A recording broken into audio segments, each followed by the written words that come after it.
கர்த்தருடைய பரிசுத்த நாமத்துக்கு மகிமை மீண்டும் உங்களை சந்திப்பதில் மிக்க மகிழ்ச்சி அடைகிறேன். நம்ம இப்போ பேசிக் பிப்ளிக்கல் ஹீப்ரு நம்ம படிச்சுட்ருக்குறோம். இதுவரைக்கு நம்ம 18 எழுத்து நம்ம பார்த்துருக்குறோம். போன வீடியோவில் ஒரு 2 டிஃப்ரென்சஸை பற்றி பார்த்தோம். இன்றைக்கி மேற்கொண்டு 2 டிஃப்ரென்ஸை நம்ம பார்க்க போகிறோம். இப்போ 3வது டிஃப்ரென்ஸ் பார்க்கலாம். பாருங்கள், இந்த எழுத்து என்னதுன்னு பாருங்கள். இந்த எழுத்து தான் ஷீன். இன்னொரு ஷீன் ட்ரா பண்ணுறேன். இப்போ இந்த முதல் ஷின் மேலே வலது பக்கத்தில் மேலே புள்ளி வைத்தால் இதுதான் ஷீன், இதுதான் ஷீன் சொல்லுவாங்க. அதே இது நீங்கள் இடது பக்கத்தில் புள்ளி வைத்தால் அது ஷீன் கிடையாது, அது சின், சின் அப்படின்னு சொல்லுவாங்க. இந்த ரெண்டுக்குள்ள உச்சரிப்பு, முதல் உச்சரிப்பு வந்து ஷ, ரெண்டாவது உச்சரிப்பு வந்து ச. இதனுடைய உச்சரிப்பு வித்தியாசம் வரும்.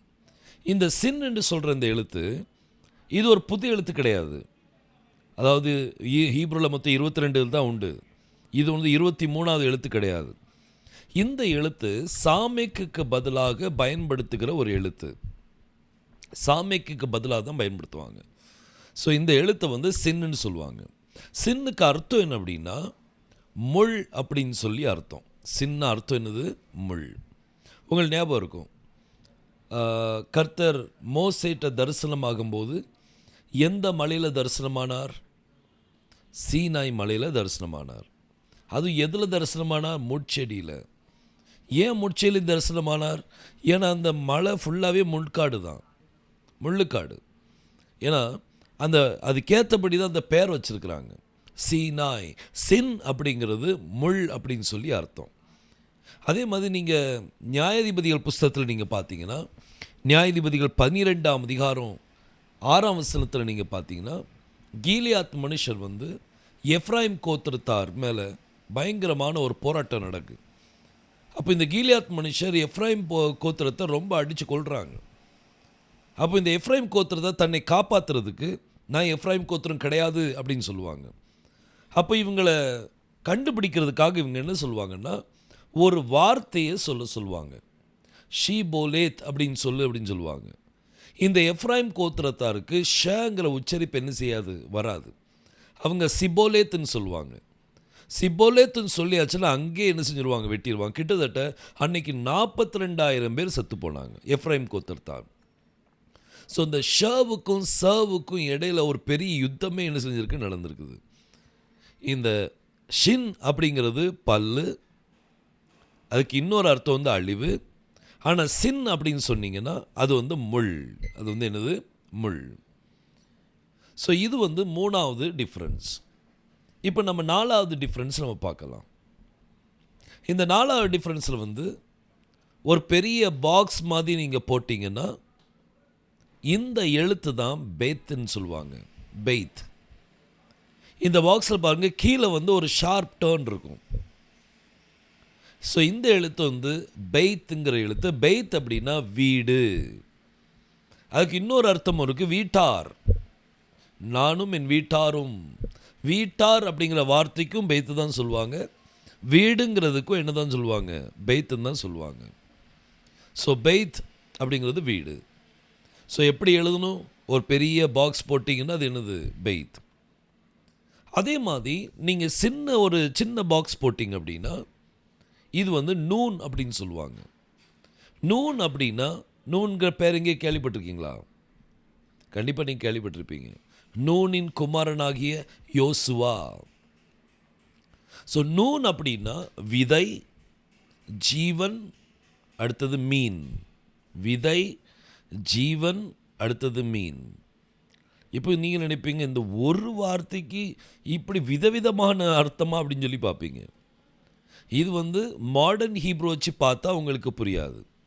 நீங்கள் ஏன்ஷியன் ஹீப்ருவில் நூனை பார்த்தீங்கன்னா பாருங்கள், நூனை பாருங்கள், இது உங்களுக்கு எப்படி தெரியுது? ஒரு விதை மதியம் இருக்கும், ஜீவனுக்கும் நம்ம இந்த சிம்பல் தான் போடுவோம், மீனுக்கும் இதுதான் என்ன செய்யும், வரும். ஸோ இந்த ஒரு சிம்பல் வந்து 3 காரியத்தை என்ன செய்யும், அது காமிக்கிறதுனால இதுக்கு 3 அர்த்தங்கள் என்ன செய்து இருக்குது. நூன் அப்படின்னா விதை, ஜீவன், மீன். இந்த எழுத்து இப்போ விதைக்கு வந்து நீங்கள் பேசும்போது நான் இன்னைக்கு விதைக்க போனேன் அப்படிங்கிறதுக்கு நான் நூன் விதைக்க போனேன்னு சொல்ல மாட்டாங்க. விதைக்கு வேற ஒரு வார்த்தை இருக்குது, ஜெரா அப்படிங்கிற வார்த்தை இருக்குது. ஆனால் இந்த நூனுங்கிற இந்த எழுத்துக்கு இப்படி மீனிங், நம்ம எல்லா எழுத்துக்கும் மீனிங் பார்க்குறோம்ல, இந்த எல்லா எழுத்துக்கும் மீனிங் வந்து எதுக்காக நம்ம பார்க்குறோன்னா, இது டீகோடிங்காக பயன்படுத்துகிற ஒரு காரியம். நடைமுறை பேச்சில் நீங்கள் இதை என்ன செய்ய முடியாது, பயன்படுத்த முடியாது. இப்போ நம்ம போனதோட நம்ம பார்த்தோம், டெட் அப்படின்னா என்னது, டெட்டுனா சர்ப்பம் அப்படின்னு சொல்லி பார்த்தோம். ஸோ நீங்கள் பாம்பை எங்கே பார்த்தீங்கன்னா டெட்டு போதுன்னு சொல்ல மாட்டாங்க, டெட்டு போதுன்னு சொல்ல மாட்டாங்க. அது எழுத்துக்கு தான் அதனுடைய அர்த்தமே ஒழிய, மற்றபடி ஒரு உண்மையான சர்ப்பத்தை பார்த்தாங்க அப்படின்னா நாகாஷ்ன்னு சொல்லுவாங்க. நாகாஷ் அப்படின்னா சர்ப்பம். அதுமாதிரி மீனுன்னு சொல்லும்போது நூனுன்னு சொல்ல மாட்டாங்க, மீனுக்கு நூன்னு சொல்ல மாட்டாங்க. இது வந்து அந்த நூனுங்கிற வார்த்தைக்கு அந்த டீகோடிங்காக அந்த மீனிங் கொடுக்கப்பட்டிருக்குது, அது வந்து மீன். ஆனால் மீனுக்கு வந்து எபிரேய மொழியில் என்ன சொல்லுவாங்க அப்படின்னா தாக் அப்படின்னு சொல்லுவாங்க. தாக் அப்படின்னு சொல்லுவாங்க. தாக் அப்படின்னா மீன். இப்படி இந்த ஒவ்வொரு ஹீப்ரு எழுத்துக்கும் வருகிற இந்த அர்த்தங்கள் வந்து அதை டீகோடிங்காக நீங்கள் என்ன செய்யணும், பயன்படுத்தணும். ஸோ பெரிய பாக்ஸ் போட்டிங்கன்னா அது என்னது, பெய்த்னா வீடு. சின்ன பாக்ஸ் போட்டிங்கன்னா அது வந்து நூன் அப்படின்னா விதை, ஜீவன், அடுத்தது மீன். இப்போ நல்லா கவனிக்க, இந்த நூன் என்ன பாதியாக பெண்டு பண்ணுறேன், நூனை பாதியாக என்ன செய்கிறேன், பெண்டு பண்ணுறேன். இப்போ நம்மெல்லாம் வித்துக்கள் தான் அப்படின்னா நம்மெல்லாம் நூனு. யாருடைய வித்துக்கள், தேவனுடைய வித்துக்கள். இந்த தேவனுடைய வித்துக்கள் பெண்ட் ஆகணும்னா, அது தேவனுடைய வித்துக்கள் தாழ்மையாக வரணும் அப்படின்னா, அப்போ அவங்க மேலே என்ன வைக்கணும், ஒரு மனுஷனுக்குள்ளே தாழ்மை வரணும்னு அவன் மேலே என்ன வைப்பாங்க, நுகத்தை வைக்கணும். நுகம் வந்து எப்படி எழுதுவாங்க, நுகத்துக்கு எப்படி எழுத்து என்னது, ஜாயின். ஸோ இந்த பெண்டான நூன் மேலே நீங்கள் ஜாயின் ஃபிக்ஸ் பண்ணிங்கன்னா அந்த எழுத்தை சாடே அப்படின்னு சொல்லுவாங்க. சாடே அப்படின்னா பவ் டவுன், குனி அப்படின்னு சொல்லி அர்த்தம். சாடேன்னு என்ன அர்த்தம், குனி அப்படின்னு சொல்லி அர்த்தம். ஸோ சாடே 2 எழுத்துக்களால் உருவாக்கப்பட்டிருக்குது. ஒன்று வந்து பெண்டான ஒரு நூனு, இன்னொன்று ஜாயின். இந்த 2 எழுத்து சேர்ந்தது தான் என்னது, சாடே. ஸோ பெரிய பாக்ஸ் வந்து பெய்த், சின்ன பாக்ஸ் வந்து நூன். இது நூனை பெண்டு பண்ணி நீங்கள் மேலே ஜாயின் வச்சிங்கன்னா அது வந்து சாடே அப்படின்னா அதுக்கு அர்த்தம் என்னது, குனி அப்படின்னு சொல்லி அர்த்தம். ஸோ முதல்ல ஷீன்குள்ளே டிஃப்ரென்ஸ் பார்த்தோம். ஷீனில் வலது பக்கம் புள்ளி இருந்தால் ஷீன், இடது பக்கம் புள்ளி இருந்தால் அது சின். அப்புறம் 4வது டிஃப்ரென்ஸ் நம்ம பார்த்தோம், பெரிய பாக்ஸ் போட்டிங்கன்னா பெய்த், சின்ன பாக்ஸ் போட்டிங்கன்னா நூன். அந்த நூனை பெண்டு பண்ணி மேலே ஜாயின் வச்சிங்க அப்படின்னா இது வந்து சாடே அப்படின்னா குனி. ஸோ இப்படி நம்ம டிஃப்ரென்சஸை பார்த்தோம். இதுவரைக்கும் நம்ம வந்து 21 எழுத்தை நம்ம என்ன செஞ்சுருக்கோம், பார்த்துருக்கோம். இப்போ இன்னொரு கடைசி எழுத்தை நம்ம பார்க்கலாம். ஹீப்ருவில் முதல் எழுத்து வந்து ஆலஃப், கடைசி எழுத்து வந்து தாவ். நம்ம வந்து சீக்வன்ஸாக படிக்கலை, நம்ம கொஞ்சம் கொஞ்சமாக ஒரு டிஃப்ரென்ஸ் வித்தியாசமாக நம்ம படிச்சிட்டோம். இப்போ 22வது எழுத்தை நம்ம பார்க்கலாம். இந்த எழுத்து என்னன்னு பாருங்கள், இது என்ன எழுத்து, இது உங்களுக்கு நல்லா இப்போ தெரியணும். இது வந்து காஃப். இந்த காஃப் மேலே நான் வாவை சரித்து வைக்கிறேன். கீழே வந்து கேப் இருக்கணும், ஆனால் மேலே அது ஒட்டிக்கிட்டு இருக்கும். ஸோ இந்த எழுத்தை என்ன சொல்லுவாங்க அப்படின்னா மெம் அப்படின்னு சொல்லுவாங்க. மெம் 2 எழுத்துனால் உருவாக்கப்பட்டிருக்கு. ஒன்று காஃப், இன்னொன்று வந்து வாவ். ஸோ இந்த மெம் அப்படின்னா அர்த்தம் என்னென்னா தண்ணி. மெம்னா என்னது, தண்ணி. ஆனால் பொதுவாக தண்ணிக்கு என்ன சொல்லணும்னா மாயும் அப்படின்னு சொல்லுவாங்க. ஆனால் எழுத்தில் வரும்போது அது மெம் அப்படின்னு சொல்லுவோம். ஆனால் நடைமுறை பேச்சில் வந்து அதை மெம்னு சொல்லக்கூடாது, அது மாயும் சொல்லணும். ஸோ இந்த மாயும் இது 2 எழுத்தினால் உருவாக்கப்பட்டிருக்கு. ஒன்று காஃப், இன்னொன்று என்னது வாவ். இந்த மாயும் கூட நீங்கள் ஷேவை சேர்த்திங்கன்னா ஷமாயும் அப்படின்னு சொல்லி ஆயிரும். நீங்கள் மாயும் கூட ஷ சேர்த்திங்கன்னா ஷமாயும். ஷமாயும் அப்படின்னா பரலோகம். ஷமாயும் என்னது, பரலோகம். ஸோ யோசுவா அவர் மாயிம்லேருந்து கரையேறின உடனே ஷமாயிம் திறக்கப்பட்டது, பரிசுத்தாவியானவர் யோனாவின் ரூபம் கொண்டு அவர் மேலே இறங்கினார். நம்ம போனதோட பார்த்தோம், புறாவுன்னு அதுக்கு அர்த்தம் என்னது? யோனா. புறாவுக்கு என்ன சொல்லுவாங்க? யோனா. பரிசுத்தாவியானவருக்கு என்ன சொல்லுவாங்க? பரிசுத்தாவிக்கு எபிரேய மொழியில் ருவாக் காதோஷ். ருவாக் காதோஷ். ருவாக் காதோஷ் அப்படின்னா பரிசுத்த ஆவி. ஸோ யெகோஷுவா அவர் மாயிம்லேருந்து கரையேறின பிறகு ஷமாயிம் திறக்கப்பட்டது, ருவாக் காதோஷ் யோனாவின் ரூபம் கொண்டு அவர் மேலே என்ன செய்தார்? இறங்கினார். ஸோ இந்த மாதிரி வார்த்தைகளை நீங்கள் என்ன செய்யலாம்? ஜோடிக்கலாம். ஸோ நம்ம இதுவரைக்கும் நம்ம 22 எழுத்தை என்ன செஞ்சுருக்கோம்? படிச்சிருக்கிறோம். இப்போ உங்களுக்கு ஒவ்வொரு எழுத்தாக உங்களுக்கு நான் காமிப்பேன். அந்த எழுத்தை நீங்கள் நோட் புக்கில் கரெக்டாக நீங்கள் எழுதுங்க. அது என்ன எழுதுன்னு சொல்லி எழுதணும். பார்க்காமலே என்ன செய்யணும்? எழுதணும். அதை செஞ்சு பாருங்கள். அதில் கர்த்தர் பெரிய காரியங்களை செய்வார். நீங்கள் அதை ஒவ்வொரு எழுத்தாக நான் உங்களுக்கு காமிப்பேன். அந்த எழுத்து என்ன எழுத்துன்னு சொல்லி மடமடன்னு என்ன செய்றீங்க? எழுதுறீங்க. 22 எழுத்தையும் காமிப்பேன். அதில் ஒரு 50% நீங்கள் பாஸ் ஆகிட்டு எழுதிட்டீங்கன்னா நீங்கள் படிச்சிடலாம் அப்படின்னு சொல்லி அர்த்தம். Okay, so God bless you. இப்போ நான் உங்களுக்கு எழுத்துக்களை நான் காமிக்கிறேன், நீங்கள் எழுத ஆரம்பிங்க.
எல்லாம் எழுதியிருப்பீங்கன்னு நான் நினைக்கிறேன்.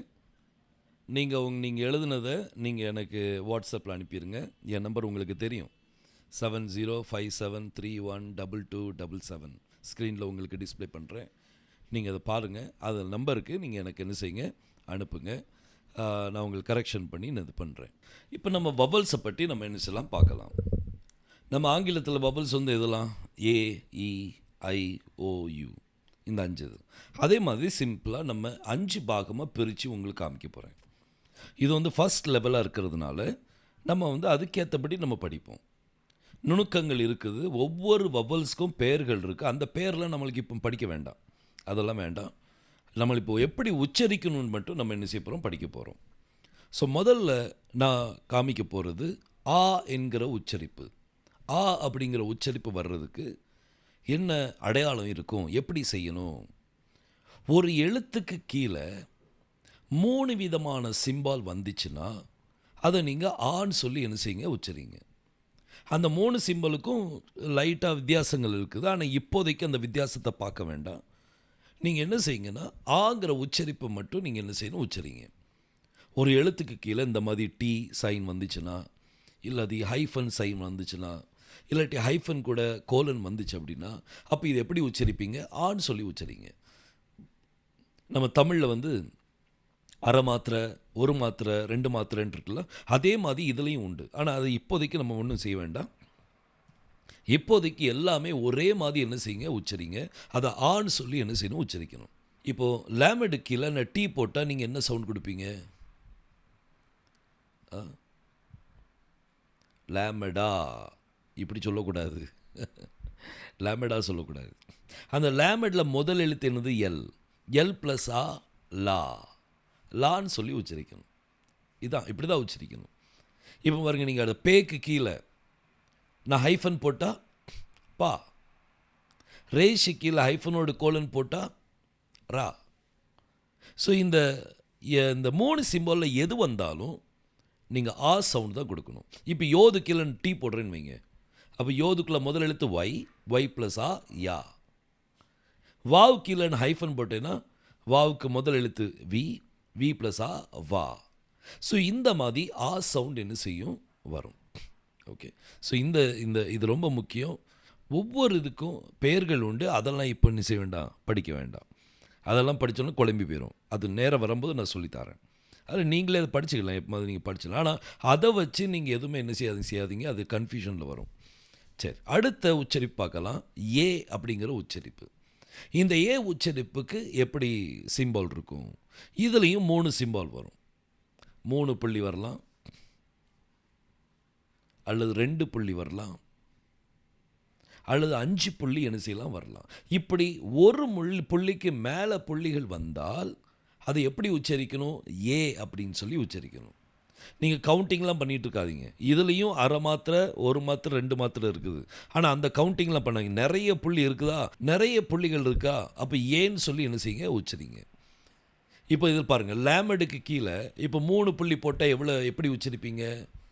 லே, L plus A Leh. Rash கீழே 2 புள்ளி வச்சா ரே. பேக்கு கீழே 2 புள்ளி வச்சா பே. ரேஷுக்கு கீழே 5 புள்ளி வச்சா ரே. யோது கீழே 3 புள்ளி வச்சா A, Y plus A A. Wow கீழே 2 புள்ளி வைத்தா வி ப்ளஸ் ஏ வே. ஸோ இந்த மாதிரி தான் என்ன செய்யணும், உச்சரிக்கணும். லே, பே, ரே, ஏ, வே, இப்படி உச்சரிக்கணும். இதுக்கும் பெயர்கள் இருக்குது. அதை நீங்கள் இப்போ இது எதுவும் படிக்க வேண்டாம். அதை படித்ததுனால அதை பற்றி நீங்கள் யோசிக்காதீங்க. இந்த ஆல்ரெடி நீங்கள் படிச்சிருந்துருக்கிறீங்க அப்படின்னா உங்கள் மைண்ட்லேருந்து அந்த தாட் எடுத்துருங்க, அது பிறவை யூஸ் பண்ணிக்கிடுங்க. இப்போதைக்கு நீங்கள் என்ன படிங்க அப்படின்னா, இந்த உச்சரிப்பை மட்டும் தான் நீங்கள் தியானிக்கல வைக்கிறீங்க. ஸோ ஆ உச்சரிப்பு வர்றதுக்கு டி ஹைஃபன் ஹைஃபன் கோலன். ஏ உச்சரிப்பு வர்றதுக்கு ஒரு புள்ளிக்கு மேலே இருந்தாலே என்னது, ஏ. ஒரு புள்ளிக்கு மேலே இருந்தாலே ஏ தான். ஸோ இப்போ அடுத்த உச்சரிப்பு நம்ம பார்க்கலாம். அடுத்த உச்சரிப்பு வந்து ஈ உச்சரிப்பு. இதில் எப்படின்னா, ஒரு எழுத்துக்கு கீழே ஒரே ஒரு புள்ளி வந்தால், ஒரு புள்ளி வந்தால் அது எப்படி உச்சரிக்கணும், ஏ. ஒரு லெட்டருக்கு கீழே ஒரு புள்ளி வந்தால் ஏ. இதில் குறில் நெடில் இருக்குது, ஏ ஏ அப்படின்னு சொல்லி இருக்குது. ஒரு எழுத்து கீழே ஒரு புள்ளி வச்சால் ஏ. ஒரு எழுத்துக்கு கீழே ஒரு புள்ளி வந்து சைடில் வந்து யோது வந்துச்சுன்னு வைங்க, அது கூட யோது வந்துச்சுன்னா அப்போ அது ஈ ஈ ஈ. ஒரு லெட்டருக்கு கீழே ஒரு புள்ளி வந்தால் ஈ. ஒரு லெட்டருக்கு கூட ஒரு புள்ளி வந்து சைடில் யோது வந்துச்சுன்னா நெடில் ஈ, குரில் நெடில் ஈ ஈ. ஸோ இந்த மாதிரி அந்த ஈக்குள்ள உச்சரிப்பு என்ன செய்யும், வரும். ஸோ இப்போ லேமடில் பாருங்கள், லேமடு கீழே ஒரு புள்ளி வந்தால் எப்படி உச்சரிப்பீங்க, லீ, எல் ப்ளஸ் இ லீ. பேக்கு கீழே வந்துச்சுன்னா ஒரு புள்ளி வந்துச்சுன்னா பி. ரேஷு கீழே ஒரு புள்ளி வந்துச்சுன்னா ரீ.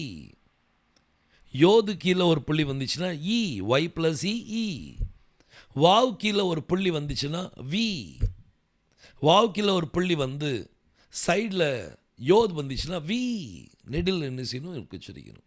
ஸோ இந்த மாதிரி குரில் நெடில் என்கிற உச்சரிப்பு என்ன செய்யுது இருக்குது.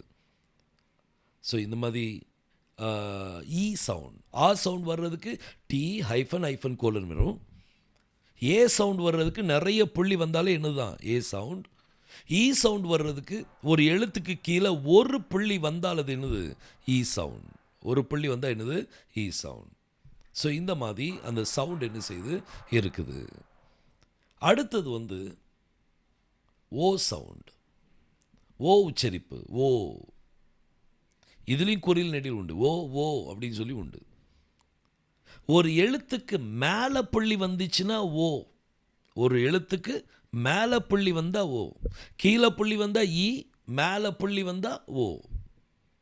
ஒரு எழுத்துக்கு மேலே புள்ளி வந்தால், ஒரு எழுத்து வந்து அது கூட வா வந்து அது மேலே புள்ளி வந்துச்சுன்னா அது ஓ சவுண்ட், நெடில் வரும். ஒரு எழுத்துக்கு மேலே புள்ளி வந்தால் குறில் சவுண்டு. ஒரு எழுத்து பக்கத்தில் வா வந்து அது கூட புள்ளி வந்துச்சுன்னா அது நெடில் சவுண்ட். ஓ. இப்போ லேமடுக்கு மேலே ஒரு புள்ளி வைங்க, அது லோ. லேமடு கூட ஒரு வா வந்து அதுக்கு மேலே புள்ளி வந்தால் லோ. பேக்கு மேலே புள்ளி வந்தால் போ. பே கூட ஒரு வா வந்து அதுக்கு மேலே புள்ளி வந்தால் போ. ரேஷுக்கு மேலே புள்ளி வந்தால் ரோ. ரேஷு கூட வா வந்து அதுக்கு மேலே புள்ளி வந்தால் ரோ, நெடில். இந்த மாதிரி அதுமாதிரி யோதுக்கு மேலே புள்ளி வந்தால் யோ, வாவுக்கு மேலே புள்ளி வந்தால் ஓ. ஸோ ஒரு புள்ளி, ஒரு எழுத்துக்கு கீழே ஒரு புள்ளி இருந்துச்சுன்னா அது ஈ சவுண்டு. எழுத்துக்கு மேலே புள்ளி இருந்தால் ஓ. கீழே ஈ மேலே ஓ, கீழே ஈ மேலே ஓ. அஞ்சாவது உச்சரிப்பு வந்து ஊ உச்சரிப்பு. அஞ்சாவது வந்து ஊ உச்சரிப்பு. இந்த ஊ எழுத்துல நீங்கள் பாருங்கள், ஒரு எழுத்துக்கு கீழே 3 புள்ளி சரிவாக வந்துச்சுன்னா அப்போ அது என்ன சொல்லுவாங்க, ஊ சவுண்ட். இப்போ லேமடு கீழே ஒரு புள்ளி 3 புள்ளி சரிவாக வந்துச்சுன்னா எல் ப்ளஸ் ஊ லூ. பே கீழே 3 புள்ளி சரிவாக வந்துச்சுன்னா பூ. ரேஷு கீழே 3 புள்ளி சரிவாக வந்துச்சுன்னா ரூ. யோது கீழே 3 புள்ளி சரிவாக வந்துச்சுன்னா யூ. வாவுக்கு கீழே, வாவில் மட்டும் அப்படி வராது, வாவில் வந்து நடுவில் புள்ளி வரும். நடுவில் புள்ளி வந்தால் அது வந்து ஊ சவுண்ட். நடுவில் புள்ளி வந்தால் என்ன சவுண்டு, ஊ சவுண்ட். நடுவில் புள்ளி வந்தால் ஊ சவுண்ட். ஸோ இந்த மாதிரி இருக்குது, இந்த மாதிரி உச்சரிப்பு. இப்போ லேமடில் நீங்கள் 3 புள்ளி கீழே போட்டிங்கன்னா லூ, பே கீழே 3 புள்ளி போட்டிங்கன்னா பூ. இப்படி ஒவ்வொரு இதுவும் வரும்போது வாவில் மட்டும் கீழே 3 புள்ளி வராது, அதில் நடுவில் தான் என்ன செய்யும், புள்ளி வரும். ஸோ இதுதான் உச்சரிப்பு. இது நம்ம நார்மலாக பேசிக்காக நம்ம படிக்கக்கூடிய உச்சரிப்பு இதுதான். இன்னும் போக போக இன்னும் நிறைய உச்சரிப்புகள் என்ன செய்து இருக்குது. அதை நம்ம ஒன்று ஒன்றா ஒவ்வொரு லெவல் நம்ம கிராஸ் பண்ணும்போது கண்டிப்பாக நம்ம அதை என்ன செய்வோம், பார்ப்போம். ரைட். ஸோ கர்த்தர் நம்மளை ஆசீர்வதிப்பாராக. இன்றைக்கி நம்ம இந்த காரியத்தோடு முடிக்கிறோம். அடுத்த வீடியோவில் நம்ம என்ன செய்ய போகிறோன்னா, ஒவ்வொரு எழுத்தையாக நம்ம என்ன செய்ய போகிறோம், பார்க்க போகிறோம். ஒவ்வொரு எழுத்தையாக நம்ம பார்க்க போகிறோம். அப்புறம் ஒரு ஹீப்ரூ சாங் எப்படி வாசிக்கணும், எப்படி எழுதணும் அப்படிங்க பார்க்க போகிறோம். கர்த்தர் பெரிய காரியம் செய்வார். ஆமென், ஆமென்.